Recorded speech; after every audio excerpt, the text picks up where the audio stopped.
We Can Do It! Programang hatid ay kwentong buhay na puno ng inspirasyon at aral mula sa ating mga kababayan worldwide. We Can Do It! Dito lang sa inyong 702 DZAS, FEBC Radio TV.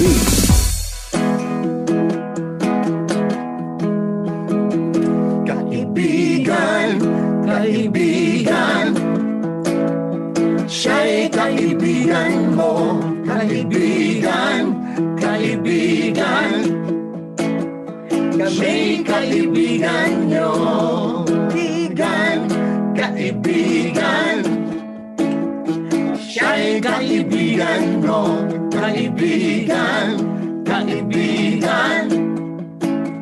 kami'y kaibigan nyo.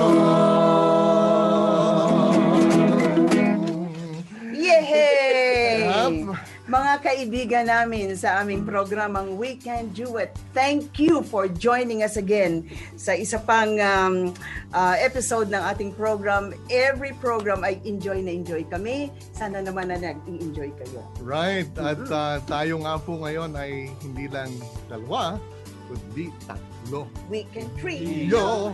We can trio. Rhyme pa rin. Yes, we can trio. Yeah. In the name of the Lord. Oh, yeah. When 2 or 3. Oh, yeah. There you go. There you go. But we are so blessed na alam mo si Kuya Romy ay retired na rin kagaya namin. So Retired na. So mahihigit sila po ang mga kuya at ate. Kaya madali nating higitin to. Mayroon na kaming apostolic ministry. Alam mo, hindi na kuya ang tawag sa akin. Uncle na. Uncle na. Ang dami na uncle. Tito Rory. Dati mga kuya. Ngayon, binago rin nila eh. Tito. Basta ako kuya. Kuya pa rin ako. Kuya. Pero we are so glad at narito muli tayo sa ating program. Gusto namin makadinig sa inyo. Mm-hmm. Please write down kung ano man yung gusto niyo sabihin sa amin, makakarating yan. And for sure ate, dun sa Facebook, yes, sa YouTube, you can put your notes there at kami po ay makakasagot kaagad sa inyo. Yes. Yeah. So nandun lang yon, 702 DZAS FEBC Radio TV. Mm-hmm. Yan ang YouTube natin. Yeah. So, nako, mahaba-haba na naman ito. Special guest today. Alam mo, special talaga ang Sunday at 6:30 in the evening dito sa 702. Kaya lahat na guest natin are special. So, dyan lang kayo and join us. But before that, narito muna ang ating mga balita mula sa FEBC International. Well, mga kaibigan, ang ministry nga po ng FEBC Radio ay FEBC International ay hindi lamang po Pilipinas, hindi lamang po dito sa 10 stations natin. And kami po ay nanggagaling ngayon sa La Mirada, California because of the technology ay nagkakakitaan ho tayo. Yes. So we're just so happy na magkakasama ho tayo and let you know kung ano po ang ginagawa ng FEBC International. Correct. Mga kaibigan, gusto kong bahagi sa inyo itong isang kwento natin mula sa Thailand. As you probably know now, na ako po ay na-involved din sa ministry po sa Thailand. Noong pong 2019 ay nandun tayo for a year. However, dahil sa lung problem ni Mrs., kailangan naming bumalik. Yes. Pero patuloy pa rin ang involvement natin doon sa Thailand through Zoom. I've been communicating with our leadership team. Patuloy ho ang paglilingkod natin. Ang puso ho na binigay sa atin ng Panginoon, alam ko kay Ate Maru, kay Kuya Romy, ay paglilingkod, yung mission. Yes. We always say Mission Day dito po sa gawain ng FEBC. And ito po ang kwento natin sa Thailand. Kasi pagka sinabi hong Thai, to be Thai is to be a Buddhist. Yun ho ang pinangahawakan nila. No? So, matagal na ho ang Christianity mission, ang evangelization sa Thailand, pero napakababa pa rin ho ng percentage. Hirap. 0.6%. I was there 1969, ang hirap talaga. 0.6%, yeah. So we're continually praying for a breakthrough. At kung napalitaan po ninyo, there was yung nangyaring incident sa isa pong lugar. Ito po ay sa Nakhon Ratchasima. Meron hong killing doon. Meron hong isang army na namaril. It was a worldwide news na 30 ang mga namatay at 57 ang mga nasugatan. Isa pong army na disgruntled kasi niloko siya ng commanding officer niya. Oh. Yeah. Kala natin sa Amerika lang may barilan. Parang sumusunod sila. So anyway, so it was a tragedy na nangyari po sa Nakhon Ratchasima. Ang FEBC po ay we were praying na we can truly penetrate. And the good thing, ganito po kumilos ang Panginoon, in every challenge na kaharap natin, or in any challenge na kaharap natin, ang kapalit lagi ay manalangin tayo at there's an opportunity for us to serve. If there is challenge, if there is battle, ang ganda ng laging response ng Kristyanismo ay manalangin at have the opportunity to minister. So ito po yung prayer ng ating po mga staff sa Thailand noong time na yon. Ang panalangin nila, Panginoon, we would like to minister to the people in Nakhon Ratchasima. And then eventually we were able to visit ang ating pong team doon kasi lagi tayong nagkakaroon ng listeners rally doon. Bibisita tayo sa mga churches. Actually, mga listeners. Mga listeners. Kasi hindi sila mga Christians, no? Oh, so gagawa tayo ng mga events. Kasi meron ng mga listeners, they will communicate with us. Punta ho kayo dito. Gusto ho namin kayong makilala as programmers. So we go there. So ito, gusto ko lamang i-share itong mga pictures na ito. And this is a wonderful opportunity for us. In fact, there was a school na nag-open sa atin. Oh, wow. This is a typical public Buddhist school. Pero sabi nga ng ito pong nakaupo na naka-blue, yan po ang ating program director, si Kamultip, sabi niya, we had been praying that there will be a breakthrough. And we were invited by this public school na makapag-minister. So this is very, very rare po sa atin. Alam mo, nung kami nandiyan, 1969, mga evangelistic namin, 10, 7. Oo, no? Talagang napakahirap. Right. Pero purihin ng Panginoon, grabe ang dami na niya. No? Yeah. So, we're promoting the program. I mean, we're still continuing to inform them about Jesus Christ, about our programs. Ang system kasi natin dyan sa FEBC, we have a program and then they contact us. Pagka tumawag sila, that's where we can talk with them on a personal basis para sila makilala sa Panginoon. And then we're gonna lead them to a Bible correspondence course. And nabanggit natin yung Bible correspondence course, right? Maraming mga estudyante na nag-sign up sa Bible correspondence course natin. Meron tayong 18 lessons. Yeah, by course siya, 6, then 12, and then 18. Pag natapos niya yung isang 6 lesson, that's a course, may certificate sila. And we have around 25,000 na active students doon sa Bible correspondence course. So yun po, step by step, and we're still praying for a breakthrough. Pero sabi nga nito pong ni Kamultip, ang aming program director, sabi niya, this is unusual for us na maimbitahan ng isang public school na definitely it's a Buddhist school because they were hurting because of what happened a couple of months ago. We always take that opportunity. Ang Christianity po ay ganon, ganon lagi, and that's the beautiful way. In fact, if we go back sa ginawa ng ating Panginoong Jesus sa atin, the worst death na na-experience ng ating Panginoong Jesus, pero hindi po natapos doon. He overcame death. Amen. He Amen. overcame death. Ayun ho ang mensahe natin. Kaya we're praying, samahan niyo po kaming manalangin sa mga batang ito na nakapag-minister tayo. Libo po yan, mga bata na nakikinig at ay hopefully makinig sa programs natin. Pero dito we're having a wonderful time of meeting them and promoting the program. Oh, by the way, Ate Maru, Kuya Romy, no? When I was there in 2019, it was in Christianity Today na hundreds, thousands of people are being baptized. Wow. So there's a movement. There's a movement that is happening sa Thailand. And please continue to pray with us. Hindi lamang po kami, we're just part of the big thing that God is doing. Again, God is orchestrating.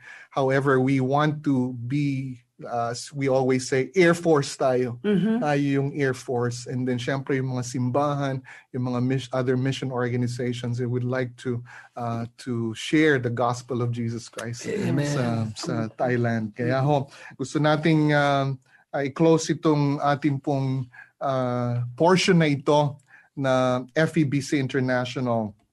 Sabi po sa mga gawa, Kabanata 13, talatang 47, ganito ang iniutos sa amin ng Panginoon, inilagay kitang isang ilaw sa mga hentil upang ikaw ay maghayag ng kaligtasan hanggang sa dulo ng daigdig. Wow, alam mo, kinikilabutan ako. Kasi witness ako 1969, nandiyan kami. Ang hirap talaga. Yung mga workers diyan, mga missionary, hirap na hirap talaga sila. Wow. Totoo yung sabi ng banal na kasulatan, my words will not return unto me void. Ayan, nakikita na ho natin ang harvest na ginagawa sa Thailand. Yes. Continue to pray for them. The Lord is good. We can do it. You can do it dahil ho sa tulong ng Panginoon. Yes. You can do it, we can do it. Really, we can do it too. You can do it, we can do it. Really, we can do it too.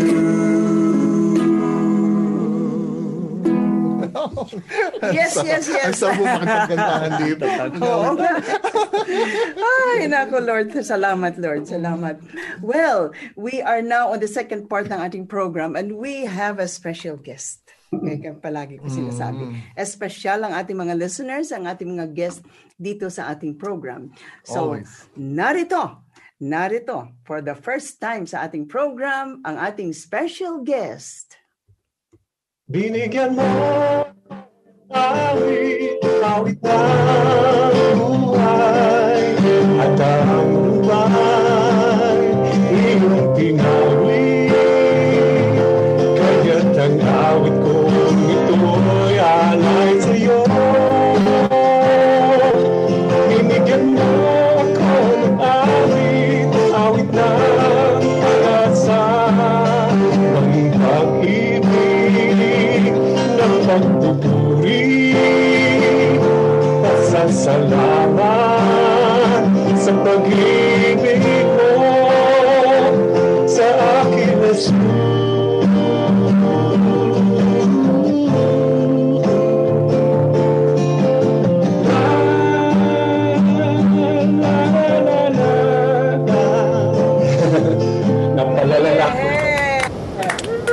Mga kaibigan, Pastor Pat Acedo. Yoo-hoo! Welcome, Pastor Pat. Salamat. Ang tagal na natin hindi nadidinig yung kanta na yan, ano? Isa yan sa mga naging paborito ng marami. Ako isa na doon. Binigyan mo ako ng awit. Pastor Pat, welcome sa ating program We Can Do It. And of course, you're special. We have a special. Yes! Welcome! To me, welcome. Welcome to Endalo. Si Pastor Pat po ay nasa Oregon ngayon. So, pasalamat tayo sa bagong technology na maski saan po tayo, pwede tayo magsama-sama dito sa ating program. Amen. Pastor Pat, tell us about the story behind the binigyan mo ako ng awit. Kasi marami tayong mga tagapakinig na nadidinig lang ito na kinanta ni Malu Landazabal ng Papuri 6.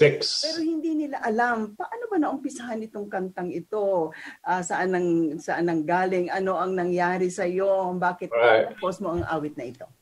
Firstly, una kong narinig ang pangalang Papuri 1979. Yeah, 1979 sa Davao. Umuwi yung aming pastora from Davao, from Manila. May dala-dala siyang songbook na maliit. Yung kaya purihin siya. Tumang-tuwa ako doon. Beth Mortis.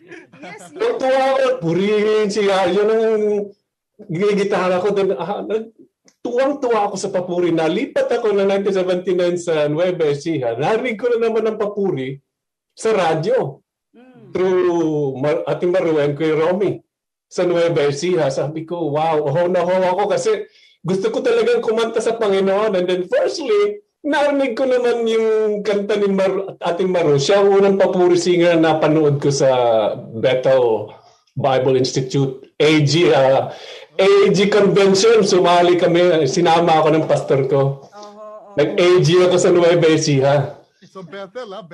Bethel Bible Institute sa Valenzuela. Karuhatan. Yeah, narinig ko siya sa To God Be the Glory niya, -1. Tuwang-tuwa na naman ako. Lalo akong nagkaroon ng gana sa Papuri. Narinig ko yung Papuri. Tapos sabi ng dalawang host, si Ate Maud, si Kuya Romy, mga kaibigan, mga kapatid, kapag kayo mayroong 2 to 3 chords, pwede na kayong gumawa ng kanta. Doon ako nagkaroon ng fire. Sabi ko, mahigit pa sa 2-3 yung chord ko. Baka pwede akong gumawa. Pero yun nga, sinubukan ko, gawa kunwari ako, walang matapos. Hindi ko matapos-tapos. Napuputol ako dun sa isang area. Tapos, siyempre, parang nabubura yun sa mind ko. Wala naman akong recorder. Hanggang sa nag-desire ako, nag-pray ako na gumawa ng kanta. Panginoon, bigyan mo nga ako ng kanta, Panginoon. Gusto ko talagang gumawa. Nag-start ako ng adaptation. Yung sumikat yung Longer ni Dan Vogelberg. Longer than, sabi ko, si Jesus ang aking kailangan. Doon ako nagsimula, lyrics ni gano'n. Tapos sabi ko, hindi original, pangit. Kasi ko, Panginoon, bigyan mo talaga ako ng original.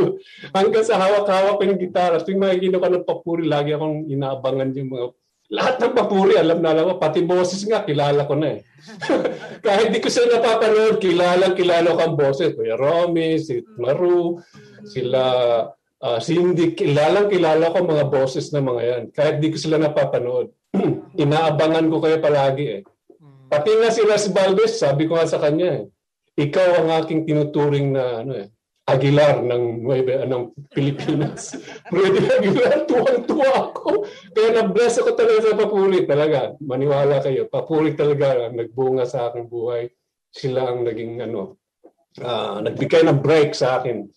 Hanggang sa ito yung first composition mo, itong binigyan mo ako ng Actually, may nauna pang dalawa Okay. Although, siyempre, akin lang. Ayoko namang parinig kasi nahihiya naman ako. Hanggang sa mag-challenge kayo ng Papuri Festival. Oh, yes.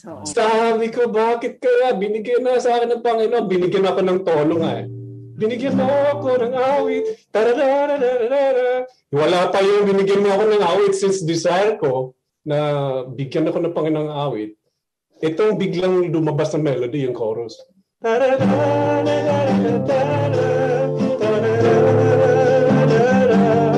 Sabi ko, binigyan mo ako ng awit. Actually, hindi pa nga ganun yan dati Inorek na ni Ricky yun Kasi ang original melody lyrics ko niyan, pagkat binigyan mo ng awit na. Yun. Inurek nila yun kasi nga, pangit na pakinggan yung pagkat. So, direct na namin sabihin, binigyan mo ako ng awit. Pero hindi pa na-record yun. Kumakanta na ako sa mga churches. Sabi ko, this is my original composition. Tuwang-tuwa ako. Tapos hanggang sa festival, 3 pinamilian ko. Yung Buhay, tapos ako'y maghihintay tungkol sa Panginoon. Then binigyan mo ako ng awit. Ginaya ko yung pattern sa Bible na draw lots. Nilukot ko yung nilukot ko yung mga titles. Kasi kung ako lang mismo magsasabi, sabihin ko, binigyan mo ako ng awit, yun yung sasali ko. Pero sabi ko, ayoko maging bias. Gusto ko, Diyos talaga maglagay dito. Nirambol ko, nag-pray ako. Sabi ko, Panginoon, ang mabunot ko, ito talaga, regardless. Pagkuha kong gano'n, title, binigyan mo ako ng awit. Yan ang sinali ko. Nirecord namin, kami magkaklase, nirecord namin, nagsali din siya. Tapos, nirecord namin, mga tilaok pa ng manok, tahol ng aso. Ayan. Sa screening. Yeah, oo. That's one of the songs na remember. Kuya Romy, sabihin mo. Laging pasok yan. First screening, pasok. Pasok agad. No? Second screening, pasok pa rin yung binigyan mo ako ng awit. Kaya hindi na tatanggal. Okay. Kasi meron sa screening, mga second screening natatanggal eh. Wala na. Pero itong kantang ito, unang screening, pasok. Pangalawa, pasok pa rin. Hanggang final, pasok pa rin. Kasi kinanta ko siya sa mga churches, natutuwa ang mga tao eh. Gusto rin lang pakinggan eh. Although, sa papuri na. Nung kinompose mo yan, estudyante ka pa? Ano na ako? Yeah, estudyante pa ako. College ako sa Nueva Ecija. Tapos pupunta ako sa mga churches. Sumasali ako masama ako sa pastor ko. AG nga kasi sila. So, doon sa mga churches, sumasali ako. Doon ko nga na-meet si Baruel eh. Sa AG. Ini-invite niya sa church namin, saka si Lapasaran. Kaya siya kilala niya. Mar Baruel ang nakita ko. Si Mar Baruel. Oo, si Ruben. Si Pastor. Binabanggit ka nga. Wow. Napakaganda ng inspirasyon na binigay sa iyo ng Panginoon. Talagang maraming awit after that. Marami. Oo. Actually nga, ang project kong ginagawa ngayon, aside from my original, ay naglalagay ako ng melody sa mga verses. Oh, do you have one ready? Gusto ko to at gusto kong i-share. Do not fear, for I am with you. Do not anxiously look about you. Isaiah 41:10. For I am your God, I will strengthen you. Surely I will help you. Surely I'll uphold you with my righteous right hand. Do not fear. Yun lang yun. Verse 10 lang yun, tapos naging full song siya. Scriptures and songs. Wow. Yeah. Kaya sabi ko, hindi na ako mag-iisip ng lyrics kasi word for word, ginawan ko ng kanta. Nililid ako ng Panginoon doon. Biblical pa. Biblical. Wow. Napakatulang stanza. Oo.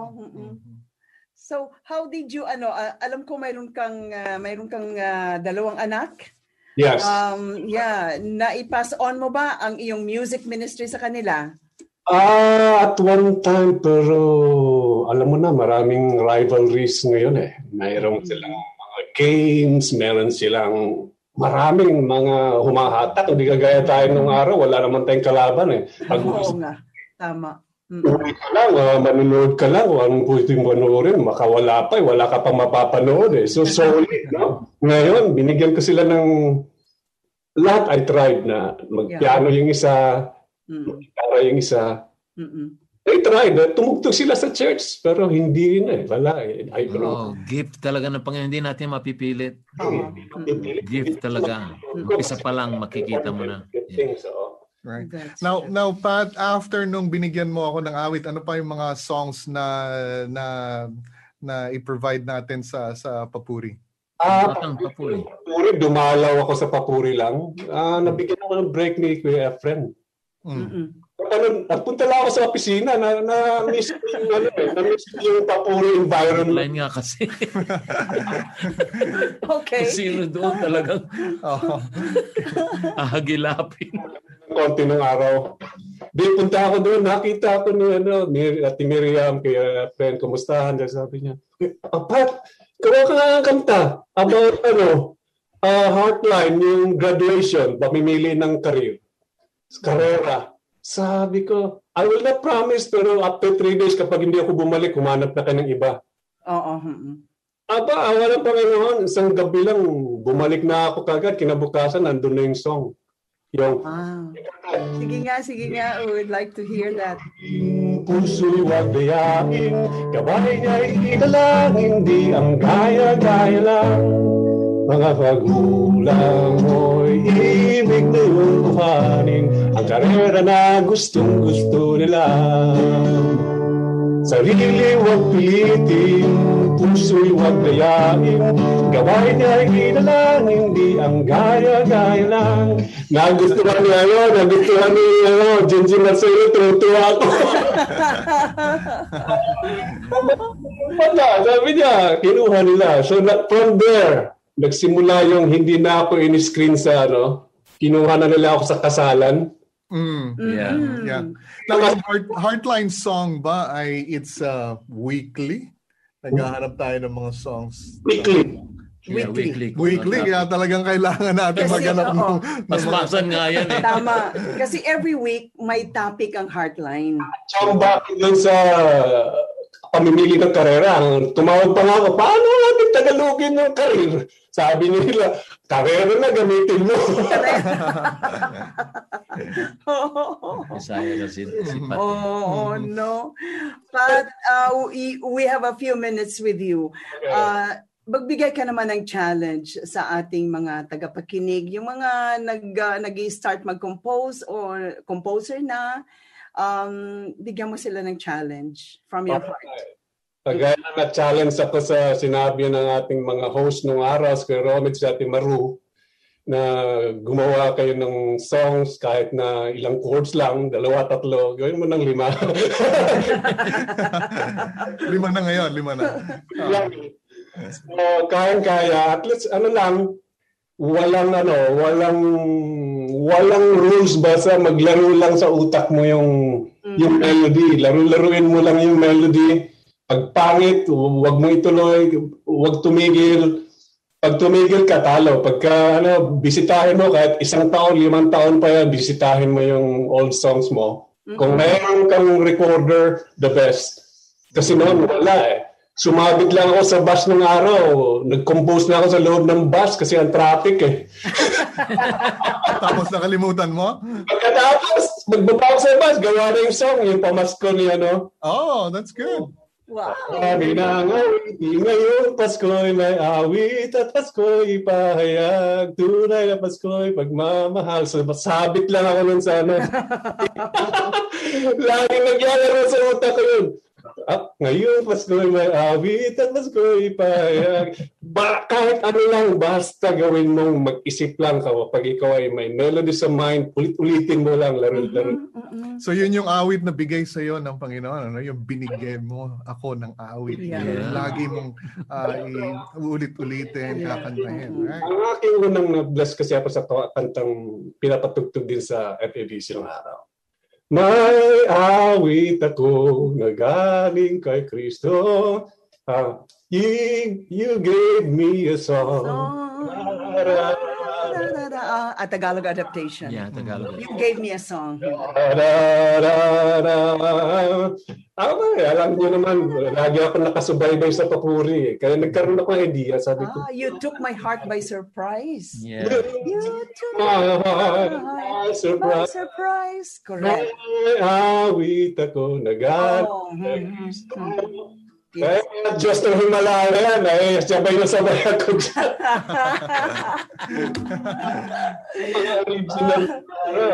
Salamat, Pat! Pat, talagang thank you for sharing your music, your heart, and then your ministry at in the near future, uulitin natin ito. Alam mo naman, walang katapusan naman ang mga awit na binibigay ng Panginoon sa atin. Salamat.